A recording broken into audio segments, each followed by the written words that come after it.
Hello guys, good morning.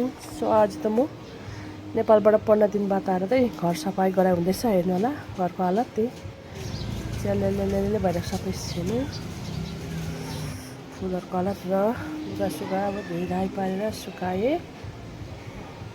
अब म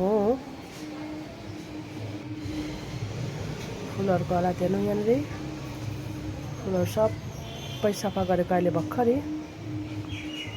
अब यसलाई म माथि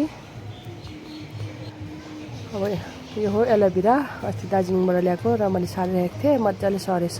हेर्नुलाई ठुलाको एलोभेरा हो यो चाहिँ सयपत्री। मैले स्ट्यान्ड मगाएको थिएँ, त्यो फलामको स्ट्यान्ड ल्याएर चाहिँ सयपत्री सब म सारिरहेको छु। हजुरले त अस्ति रोप्नु भयो होला, तर मेरो त अलिक ढिलो भयो है। ठिकै छ, म बाहिर घुम्नु गएको थिएँ, त्यसले गर्दा ढिलो भयो साथी हो। अब छ्यान चटाक भयो, बेड कभर फेरेँ। हाम्रोमा त मच्छर पुरा लाग्छ साथी हो। हेर्नु मच्छरदानी पनि लाउनुपर्छ। अब त आराम गरिन्छ।